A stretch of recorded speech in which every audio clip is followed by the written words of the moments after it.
All India Radio presents Morning News.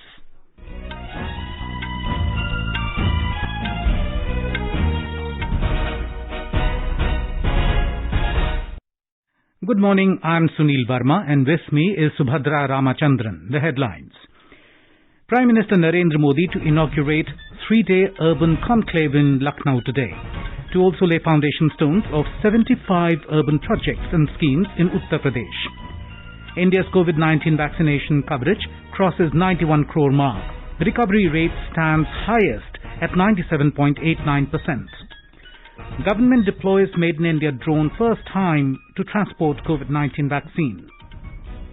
Polling begins for by-elections in 6 Zilla Parishads and concerned Panchayat Samitis in Maharashtra. Japanese Prime Minister Fumio Kishida calls for parliamentary polls on 31st of October. Namya Kapoor clinches gold medal in women's 25-meter air pistol event of ISSF Junior World Championship. And in IPL cricket, Delhi Capitals defeat Chennai Super Kings by 3 wickets at Dubai.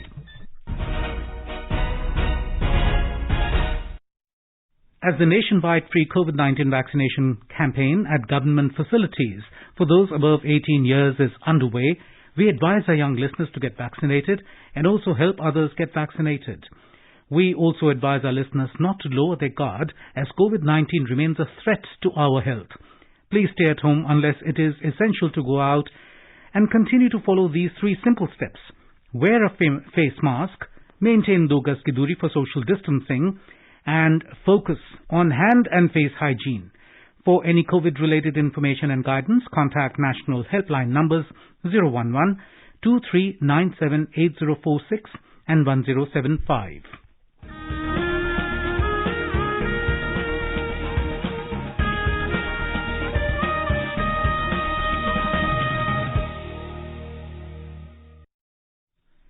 As our nation celebrates the 75th year of independence, a series of events is being organized by the government as part of Azadi Ka Amrit Mahotsav.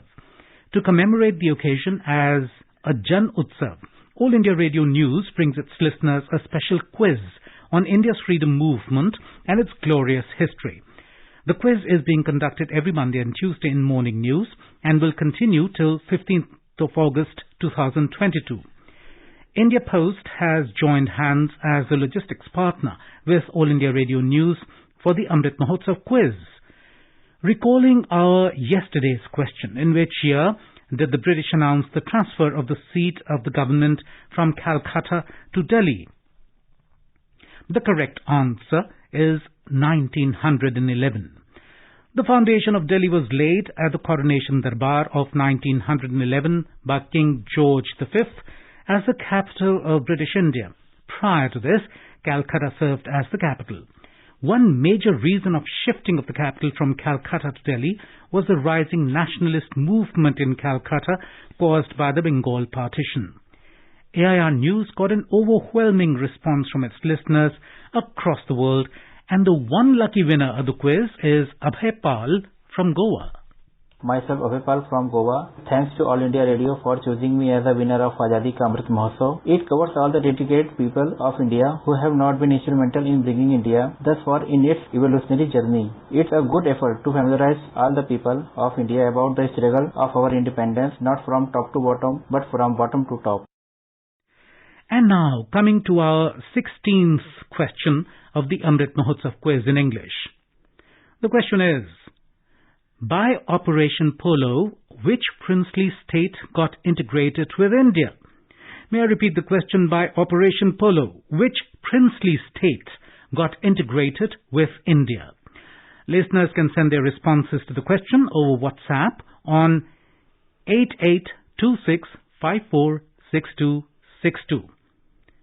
May I repeat 8826546262 or through email on Amrit Mahotsav quiz at prasarbharati.gov.in. That is Amrit Mahotsav quiz at prasarbharati.gov.in. Prime Minister Narendra Modi will inaugurate the new Urban India Transforming Urban Landscape Conference cum Expo today at Lucknow in Uttar Pradesh. The 3-day conclave on the subject is being organized at the Indira Gandhi Pratishthan in Lucknow under the Azadi Ka Amrit Mahotsav celebrations. On this occasion, the Prime Minister will inaugurate and lay the foundation stone of 75 urban projects or schemes. Prime Minister will digitally hand over keys of houses of Pradhan Mantri Awas Yojana Urban to 75,000 beneficiaries in 75 districts of the state and will also interact virtually with beneficiaries of the scheme. He will also walk through the 3 exhibitions being set up in the expo. Prime Minister will announce the setting up of Atal Bihari Vajpayee Chair in Baba Saheb Bhim Rao Ambedkar University, Lucknow. On the occasion, 75 best housing techniques and technologies would be showcased. Sushil Chandra Tiwari, AIR News, Lucknow. Uttar Pradesh government has decided to conduct investigation into the Lakhimpur Kheri violence under the supervision of a retired judge of High Court.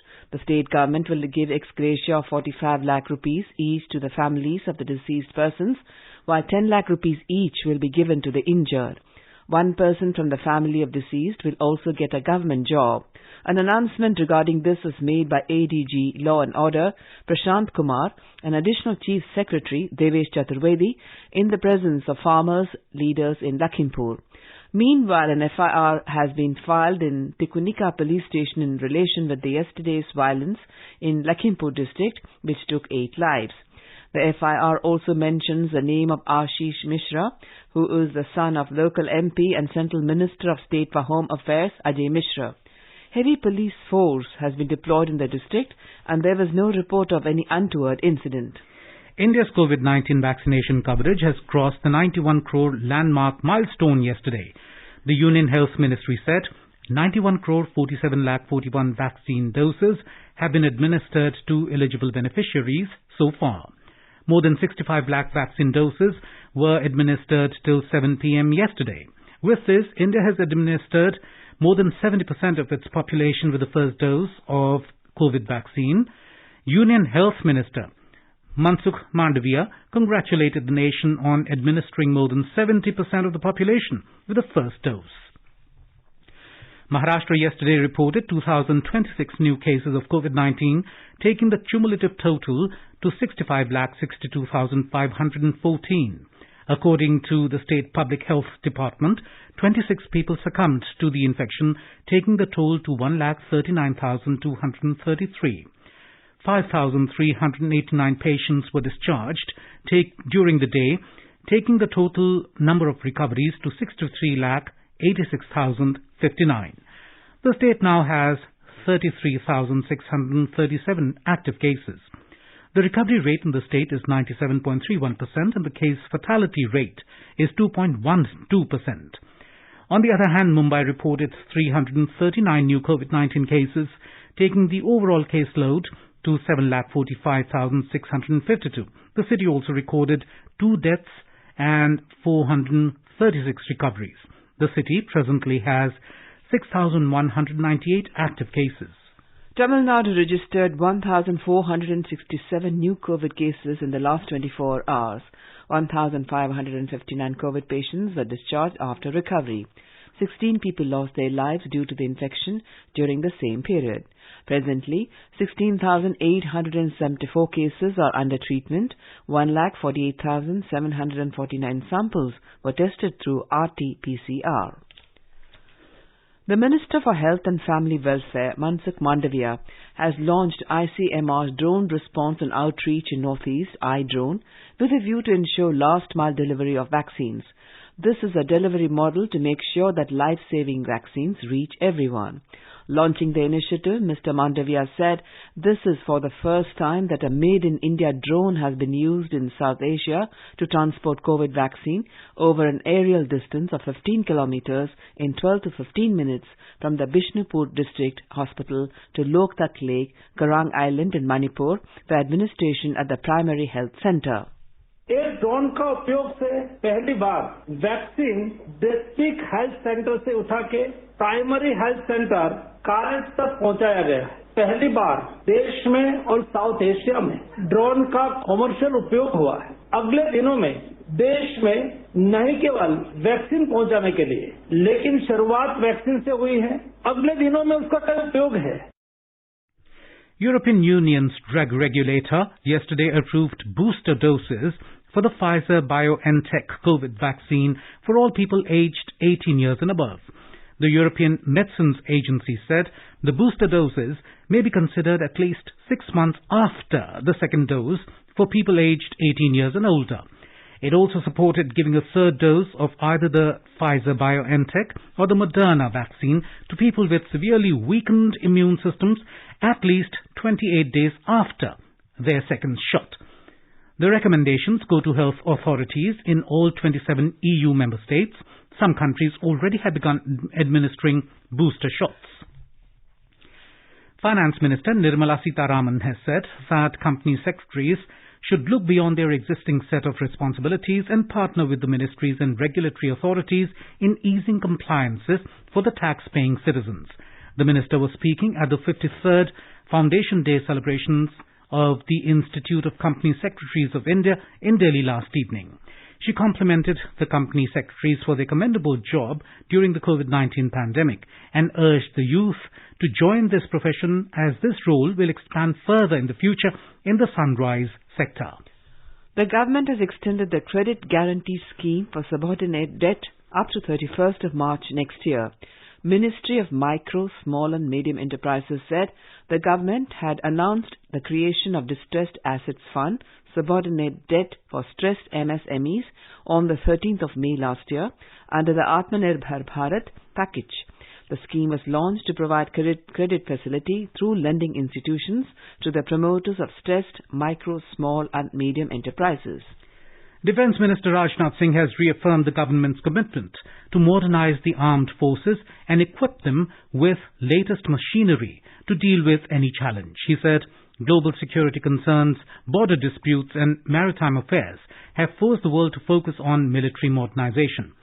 Addressing a function in New Delhi, Mr. Singh described the power of the youth as the hope for the country and called upon the young ignited minds to help the government in achieving the objective of Atmanirbhar Bharat. The Defence Minister said developing new technologies indigenously is the need of the hour. आज देश अगर नए नए सपने देखने का साहस कर रहा है तो वह दिन दूर नहीं जब देश और दुनिया की तस्वीर बदलने में इसकी अहम भूमिका होगी। हमारा युवा न केवल आज की जरूरतों बल्कि आने वाले कल की होप और एस्पिरेशन को भी पूरा करने के लिए पूरी तरह से तैयार है। इसमें कोई दो राय नहीं कि वहाँ के युवा आने वाले समय में पूरी दुनिया को नई राह दिखाएंगे।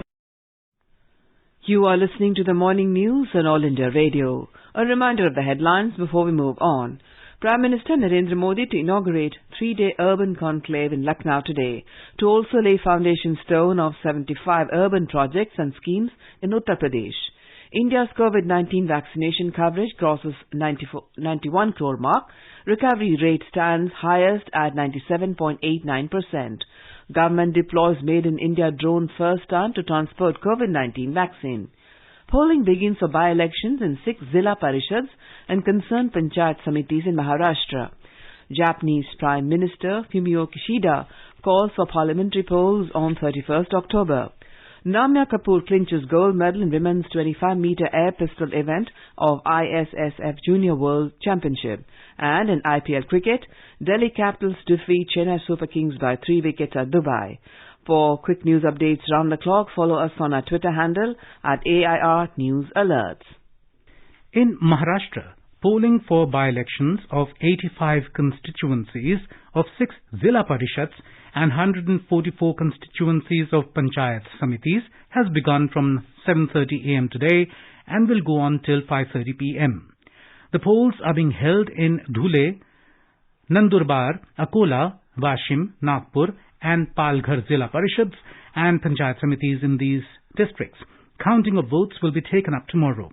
In Palghar district, 74 candidates are in the fray for the by-elections for 15 Zilla Parishad groups and 70 candidates for 14 Panchayat Samiti seats. In Nagpur district, 79 candidates are in the fray for 16 Zilla Parishad groups and 125 candidates for 31 constituencies of Panchayat Samitis.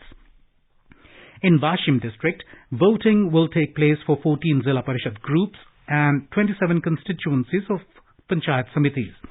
Adequate police security has been put in place to prevent any untoward incidents. In Akola district, 68 candidates are in the fray for 14 Zilla Parishad groups and 119 candidates for 24 Panchayat Samiti constituencies. Vice President M. Venkaiah Naidu will be reaching Imphal today on a 2-day visit to the state. It is his first visit to Manipur as the Vice President. Mr. Naidu will reach Imphal this morning and attend a program to be held at the Institute of Bioresources and Sustainable Development, IBSD, at Takielpat. Later, the Vice President will interact with Olympians from Manipur at Darbar Hall of Raj Bhavan in the evening. As our nation celebrates the 75th year of independence, a series of events is being organized by the government as a part of Azadi Ka Amrit Mahotsav. Let's listen to our special program Azadi Ka Safar, highlighting the importance of the day during the freedom struggle. Azadi Ka Amrit Mahotsav.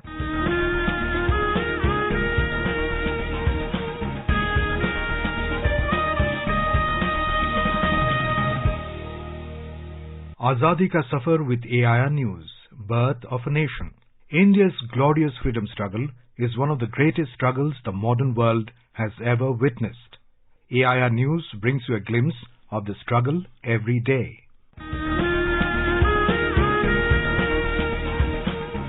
The day of 5th October is the birth anniversary of freedom fighter Bhaji Raot.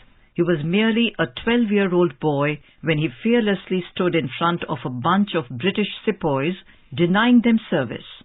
Bhaji Raot was born in 1926 at the Neelkantpur village in Dhenkanal, Odisha.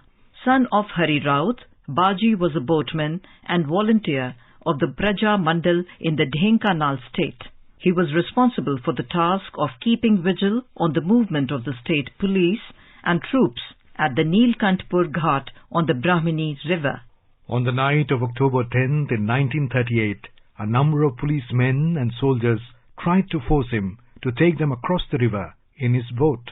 The 12-year-old boy refused to do so and told them they were enemies of the people. A soldier struck him on his head with the butt of his gun and his skull was fractured. Despite his serious injuries, he raised an alarm and warned the villagers about the arrival of the soldiers and policemen. He died the same night due to excessive loss of blood.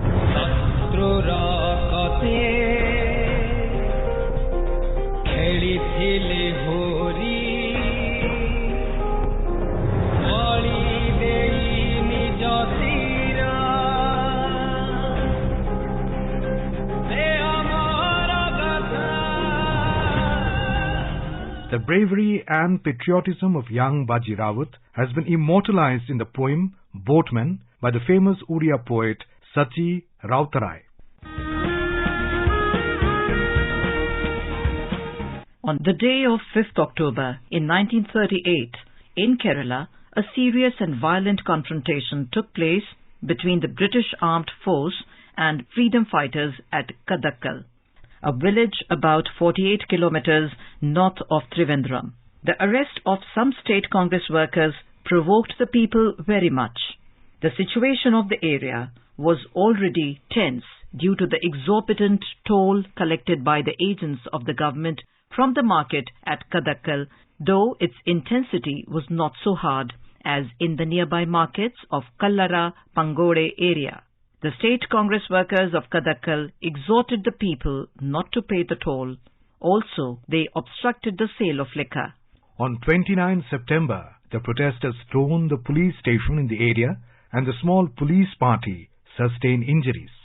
In view of the alarming strength and fury of the mob, the police temporarily withdrew to Kotarkara. The people had already seized the guns and swords kept in the station.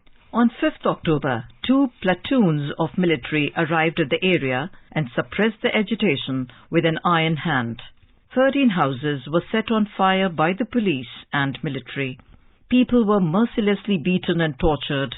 Several cases were framed against the leaders and participants of the movement. Also on 5th October 1943, a freedom fighter from Bihar, Binda Singh, was martyred. Binda Singh actively participated in the Quit India movement. He was arrested and seriously wounded in an assault by the police. Detained thereafter, in Fulwari Sharif Camp Jail. He died there on 5th October on account of the police torture. In a similar incident in Bengal, freedom fighter Shyama Charan Das attained martyrdom. Das belonged to the Bahadurpur village of Medinipur district. He was a political worker and took part in the Quit India movement.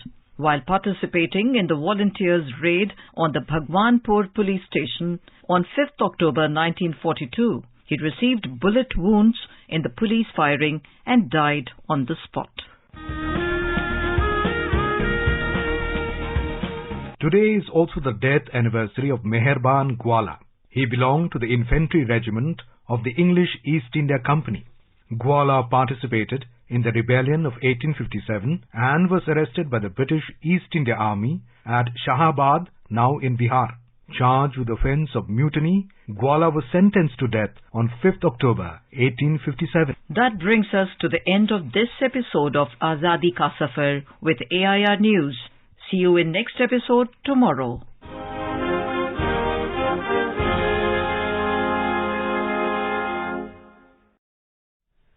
In the program Spotlight, we are broadcasting a special series, Seva aur Samarpan, 20 Saal Sushaasan Ke. Today the theme is social empowerment, including Divyang. It showcases the government's initiatives to ensure the rights and opportunities of Divyangjang and other vulnerable sections of the society under the leadership of Prime Minister Narendra Modi.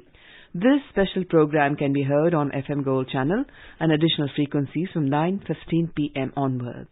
This program will also be available on our website newsonair.gov.in and on our YouTube channel News on Air Official.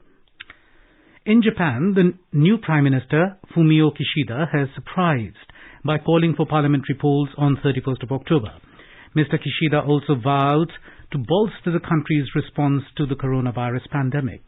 During his inaugural news conference, Mr. Kishida expressed a wish to implement large-scale coronavirus countermeasures and bold economic policies. He said that the elections will make it clear whether people trust him to carry out these policies.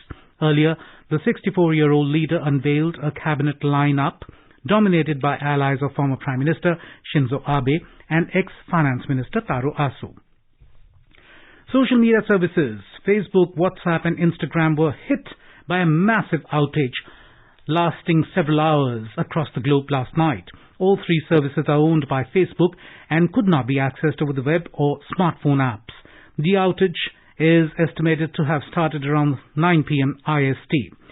Users across the world, including those in India, reported that they were unable to use any of the three social media services on Android, iOS and web platforms. A Facebook spokesperson said they were aware that some people were having trouble accessing their apps and products.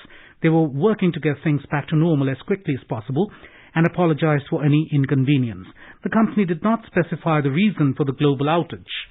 Russia yesterday said that it successfully test-fired a Zircon hypersonic cruise missile from a nuclear submarine for the first time. The Russian Defense Ministry said the Severodvinsk submarine performed 2 launches of the Zircon cruise missile at mock targets in the Barents Sea.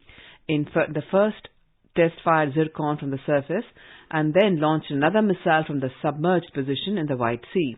Lauding as part of a new generation of unrivaled arms systems, Russian President Vladimir Putin said Zircon would be capable of flying at 9 times the speed of sound and have a range of 1,000 kilometers. India's 14-year-old shooter Namya Kapoor clinched the gold medal in the women's 25-meter air pistol event of the ISSF Junior World Championship at Lima, Peru yesterday. The teenager finished on the top step of the podium ahead of celebrated compatriot Manu Bhaker, who won the bronze medal. In IPL cricket, Delhi Capitals defeated Chennai Super Kings by 3 wickets at Dubai last night. Put into bat first, Chennai Super Kings posted a score of 136 for 5 wickets in the stipulated 20 overs with the help of Ambati Raidu's unbeaten 55 of 43. For Delhi, Akshar Patel scalped 2 wickets. In reply, Delhi Capitals chased down the target for the loss of 7 wickets in 19.4 overs, riding on Shikhar Dhawan's 39 of 35. Today, Rajasthan Royals will clash with Mumbai Indians at Sharjah at 7:30 p.m. Indian time. And now let us take a look at the weather update for today. Srinagar will have mainly clear sky, becoming partly cloudy towards evening. Temperature will hover between 12 and 28 degrees Celsius. Jammu will have partly cloudy sky. The minimum temperature was 23 degrees and the maximum will be around 33 degrees. Gilgit will have partly cloudy sky. Muzaffarabad will also have partly cloudy sky. The national capital, Delhi, will also have partly cloudy sky. Mumbai to have generally cloudy sky and light rain. Chennai is expected to have thunderstorm with rain. The temperature will vary between 26 and 34 degrees Celsius. Kolkata will have partly cloudy sky with 1 or 2 spells of rain or thunder showers. Bengaluru will have generally cloudy sky with 1 or 2 spells of rain or thunder showers. Hyderabad may experience generally cloudy sky with light rain or drizzle. The minimum temperature was 24 degrees Celsius and the maximum will be around 34 degrees. Visakhapatnam will have generally cloudy sky with 1 or 2 spells of rain or thunder showers. And now an overview of today's newspapers. Lakhimpur stir called off as Minister Son booked, writes the Hindustan Times. Government to order judicial probe in Lakhimpur, writes the Pioneer. Is it right to protest when matters sub judice? SC to examine, headlines the Tribune. Multi-agency probe into Pandora Papers order, reports the Business Standard. IT department may evoke Black Money Act. ED to examine FEMA violation, writes the paper. Ex-Chief of Military Intelligence and son set up firm in Seychelles. Pegged inflow at $1 million, reports the Indian Express. The Delhi government announces plan to tackle pollution in winter, reports the Hindu. Jams to be eased, cracker ban stays, writes the Times of India. Facebook, WhatsApp, Instagram down globally, writes the Statesman. Two get medicine Nobel for showing us how we react to heat and touch, reports the Asian Age. And finally, for the first time in South Asia, a made-in-India drone delivers COVID vaccines. This happened in Manipur's floating islands, Loktak Lake, reports the Pioneer. And now a reminder of today's question of the Amrit Mahotsav quiz. By Operation Polo, which princely state got integrated with India? May I repeat the question? By Operation Polo, which princely state got integrated with India?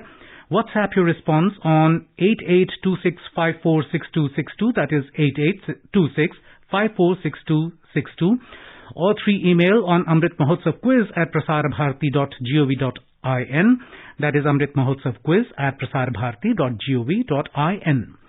Celebrate 75 years of India's independence by participating in Amrit Mahotsav quiz with AIR News. And now, before we end the bulletin, the headlines once again. Prime Minister Narendra Modi to inaugurate 3-day urban conclave in Lucknow today, to also lay foundation stones of 75 urban projects and schemes in Uttar Pradesh. India's COVID-19 vaccination coverage crosses 91 crore mark. Recovery rate stands highest at 97.89%. Government deploys Made in India drone first time to transport COVID-19 vaccine. Polling begins for by-elections in 6 Zilla Parishads and concerned Panchayat Samitis in Maharashtra. Japanese Prime Minister Fumio Kishida calls for parliamentary polls on 31st of October. Namya Kapoor clinches gold medal in women's 25-meter air pistol event of ISSF Junior World Championship. And in IPL cricket, Delhi Capitals defeat Chennai Super Kings by 3 wickets at Dubai. And with that, we end the morning news. Have a nice day.